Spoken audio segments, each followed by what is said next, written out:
कहा, गिरिराज जी ने कहा, हनुमान जी ये क्या कर रहे हो, आपने हमें यही रास्ते में छोड़ दिया। आपको पता था, हमने वचन दिया था जहां रख दोगे वहीं रहेंगे, उससे आगे नहीं जाएंगे, आपने हमें ब्रज में ही छोड़ दिया। राम जी के दर्शन नहीं करा रहे। तो हनुमान जी ने हाथ जोड़ करके कहा कि नाथ, राम जी का इशारा आ गया है, सेतु का कार्य संपन्न हो गया, अब आपकी आवश्यकता वहां नहीं है। गिरिराज जी ने कहा, नहीं हनुमान जी ऐसा नहीं हो सकता, आपने हमें वचन दिया है कि राम जी के दर्शन कराएंगे, आप वचन से मुकर जाएंगे क्या? हनुमान जी कहा, नहीं नहीं, वचन से तो नहीं मुकरेंगे हम, पर राम जी की आज्ञा है, स्वामी की आज्ञा सर्वोपरि है। आप एक काम कीजिए, यहाँ विराजिए, हम राम जी से पूछ के आते हैं, अभी उनसे आज्ञा लेके आते हैं। कहा ठीक है, जल्द आना। हनुमान जी ने कहा ठीक है, जल्द आएंगे। तो हनुमान जी पहुंचे सीधे राम जी के पास में, हाथ जोड़ करके कहा कि नाथ, कार्य संपन्न हो गया। हनुमान जी से राम जी बोले, हाँ हनुमान, सब कार्य बढ़िया सफलता पूर्वक अच्छे संपन्न हो गया। हनुमान जी का सरकार एक दिक्कत बन गई। राम जी ने कहा, कौन सी? बोले, हमने गिरिराज जी को वचन दे दिया कि आपके दर्शन कराएंगे, पर आपका कार्य हो गया संपन्न, अब बताओ उनको दर्शन कैसे हो? तो राम जी ने कहा, आप दर्शन तो नहीं हो सकते, अब तो जरूरत नहीं है पत्थरों की ना पहाड़ों की, काम तो संपन्न हो गया। बोले, प्रभु हमारे वचन है, हमारा वचन लगा हुआ है, वचन की लाज रखिए। तो भगवान ने कहा, एक काम करो, गिरिराज जी से पूछ लो, तुम गिरिराज जी से पूछ लो कि अभी यदि हमारे दर्शन करने हैं तो हमारे दर्शन कर लोगे केवल, और समुद्र में डूब जाओगे। दो शर्त रखी राम जी ने, कह दो कि अभी यदि हमारे दर्शन कर लोगे तो समुद्र में डूब जाओगे, तो मैं कोई नहीं जानेगा, पर यदि थोड़ा सा धैर्य रखोगे,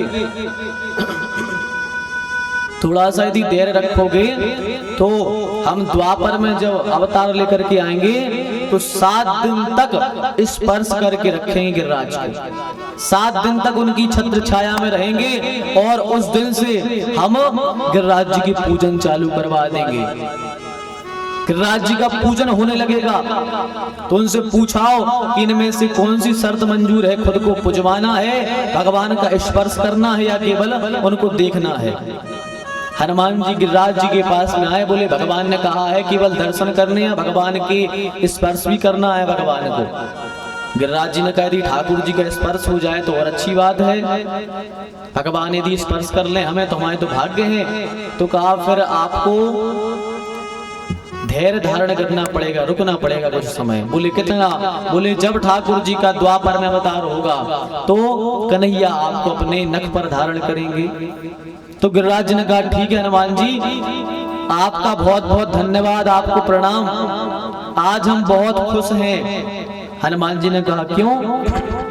बोले, खुश इसलिए हैं कि हम तो हैं पर्वत, और पर्वत बने बने हम वहीं द्रोण के यहाँ रहे आते, हमें ठाकुर जी का दर्शन कभी नहीं होता, पर आज आपके कारण हमें ठाकुर जी का दर्शन तो होगा, भले ही विलंब में होगा, पर दर्शन तो होगा, ये पक्का हो गया, ये आज निश्चित हो गया कि हमें दर्शन तो होगा। और हम सब तो ऐसे हैं कि हमारा तो अभी भरोसा ही नहीं है कि हमें ठाकुर जी का दर्शन होगा भी या नहीं। एक बार नारद जी चले जा रहे थे, तो एक वृक्ष के नीचे एक महात्मा जी तपस्या कर रहे थे, तपस्या में बैठे थे। महात्मा जी ने नारद जी से पूछा कि महाराज कहाँ जा रहे? बोले, नारायण के दर्शन करने जा रहे हैं बैकुंठ। तो महात्मा ने हाथ जोड़कर कहा कि महाराज, आप नारायण से पूछ के आना कि क्या इस दास पर भी कभी उनकी कृपा होगी, इसको भी अपनी आंखों से आपके दर्शन का फल मिलेगा, कब मुझे दर्शन देंगे वो, कृपया करके ये पूछ आना। तो नारद जी ने कहा, ठीक है, पूछ आएंगे। नारद जी थोड़े आगे बढ़े तो क्या देखा कि एक मोची जूते सिल रहा है बैठ करके वृक्ष के नीचे। नारद जी जब वहां से गुजरे, उस मोची ने पूछा कि भैया नारद जी प्रणाम, कहाँ जा रहे हो? बोले, हम बैकुंठ नारायण के दर्शन करने जा रहे हैं। कहा, अच्छा। तो उस मोची ने कहा कि नारद जी हमारा एक काम कर देना। बोले, क्या? बोले, नारायण से पूछ लेना क्या इस अनाथ पर, इस दीन पर भी कभी उनकी कृपा होगी।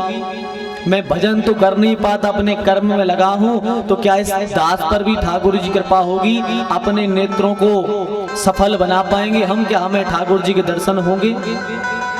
नारद जी ने कहा बिल्कुल पूछाएंगे। नारद जी बैकुंठ में गए, ठाकुर जी को प्रणाम किया, स्तुति करी। स्तुति करने के बाद में नारद जी ने कहा कि प्रभु, जब हम चल करके आ रहे थे तो हमें दो लोग मिले, एक महात्मा और एक मोची, दो मिले हमें। तो महात्मा जी ने हमसे पूछवाया था कि भगवान से पूछ के आना कि क्या भगवान हमें दर्शन देंगे। भगवान ने कहा नारद जी हाँ, उनसे जाके कह देना कि जिस वृक्ष के नीचे बैठ के वो तपस्या कर रहे हैं, उस वृक्ष में जितने पत्ते लगे हैं, उस वृक्ष में जितने पत्ते लगे हैं, उतने पत्तों की, जितने पत्ते हैं इतने पत्तों के बराबर जब इनके जन्म हो जाएंगे, तब जाकर के इनको हम दर्शन देंगे।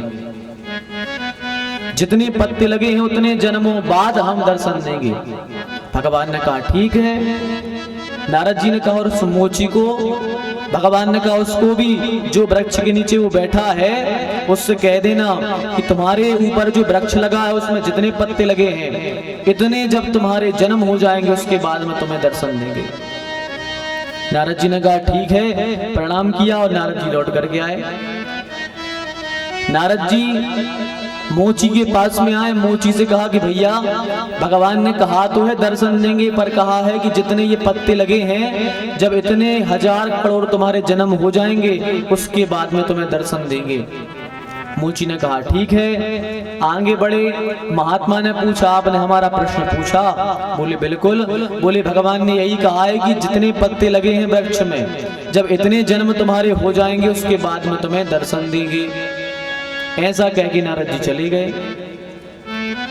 अब हुआ क्या कि 1 महीने बाद नारद जी उसी रास्ते से फिर लौटे, और नारद जी जब लौटे तो क्या देखा कि वह बाबा जी उस स्थान पर नहीं है। बाबा जी उस स्थान पर नहीं है। बाबा जी कहाँ गए? तो पता लगाया कि बाबा जी कहाँ गए। बोले बाबा जी ने सोचा, जब नारद जी ने बाबा जी से कहा कि जितने पत्ते लगे हैं इतने जन्म हो जाएंगे उसके बाद भगवान दर्शन देंगे, तो बाबा ने सोचा फिर अपनी ये जिंदगी बर्बाद क्यों करें। हम बताओ, घर पत्नी स्त्री सब छोड़ के यार भगवान कह रहे इतने जन्म बाद दर्शन देंगे, चलो अब तो अपनी गृहस्थी संभालते हैं, जब इतने जन्म होंगे तब देखा जाएगा। बाबा जी ऐसा कह के उठ के चले गए, भजन छोड़ दिया। और नारद जी जब मोची के पास में पहुंचे तो वहां जाकर क्या देख रहे हैं कि मोची बड़ा प्रसन्न है। वह मोची बड़ा प्रसन्न है, एकदम चेहरे पर मुस्कान है, हृदय में आनंद है, और आनंद के साथ में अपना काम कर रहा है। नारद जी ने पूछा कि भैया इतने प्रसन्न क्यों हो, क्या बात है? बड़े प्रसन्न हो रहे हो, क्या बात है? तो उसने कहा नारद जी, हमें ठाकुर जी के दर्शन हो गए, हमें भगवान नारायण के दर्शन हो गए, तो हम प्रसन्न क्यों नहीं रहेंगे? नारद जी ने कहा अच्छा है, प्रसन्न तुम्हें दर्शन हो गए? बोले हाँ, पर बोले भगवान ने तो कहा था कि जितने पत्ते वृक्ष में लगे हैं इतने जन्म होने के बाद में तुम्हें दर्शन होगा, और तुम कह रहे अभी दर्शन हो गया। तो वह मोची बोला हमें तो ठाकुर जी का दर्शन हो गया। नारद जी तत्काल भगवान बैकुंठ में पहुंचे। भगवान नारायण से कहा कि प्रभु आप झूठ बोलने लगे। भगवान ने कहा क्यों? बोले आपने कहा था कि मोची को जब दर्शन देंगे जब उसके वृक्ष में जितने पत्ते लगे हैं इतने जन्म हो जाएंगे उसके बाद में। भगवान ने कहा नारद क्या करें, हम तो भक्त के बस में हैं। अरे जब तुम महात्मा के पास में गए, तुमने महात्मा से कहा कि जितने पत्ते लगे हैं इतने जन्म होंगे फिर तुम्हें दर्शन मिलेगा, तो महात्मा अपना सब कुछ छोड़ करके घर चला गया अपनी गृहस्थी संभाल ले। और जब तुमने यही बात उस मोची से कही, वह इतना प्रसन्न हुआ, इतना प्रसन्न हुआ कि बार बार पेड़ पर चढ़े उतरे, इतना खुश हो और चिल्लाए कि अरे कम से कम हमारा नंबर तो लग गया, अरे कम से कम नंबर तो लग गया, लाइन में तो लग गए। अब भला ही हम कह रहे 100 साल बाद 100 जन्मों बाद दर्शन हो गए, पर हमारा उस लिस्ट में नाम तो लग गया जिसमें ठाकुर जी का दर्शन देने वाले भक्तों को दर्शन देने आते हैं। इतना प्रसन्न हुआ कि बार बार पेड़ पे चढ़े उतरे। जैसे ही पेड़ पे चढ़ा, एक पतली सी डाल पे पहुंचा और जैसे ही वह डाल टूटी, जैसे ही गिरने वाला था, नीचे ठाकुर जी प्रकट हो गए और ठाकुर जी ने उसे झेल लिया। ठाकुर जी अपने कर कमलों में उसको झेल लिया। नारद जी ने कहा उसको आपने दर्शन दे दिए? बोले हाँ। बोले इसलिए दर्शन दिए, वो इतना प्रसन्न हुआ, इतना प्रसन्न हुआ कि उसके जितने पाप थे, जितना विकार था, वो पूरा हम में डूब गया। तो उसके सारे पाप, सारे दोष हमने समाप्त कर दिए और जितने वर्षों बाद, जन्मों बाद दर्शन देना था, हम भी इतने भाव विभोर हो गए कि हमने जाकर उसको दर्शन दे दिए। तो कम से कम भगवान की लाइन में तो लग जाओ। उनसे तो अच्छे ही हैं अपन जो लाइन में भी नहीं लगे। अरे लाइन में लगे हैं तो एक ना एक दिन ठाकुर जी के धाम पहुंच ही जाएंगे।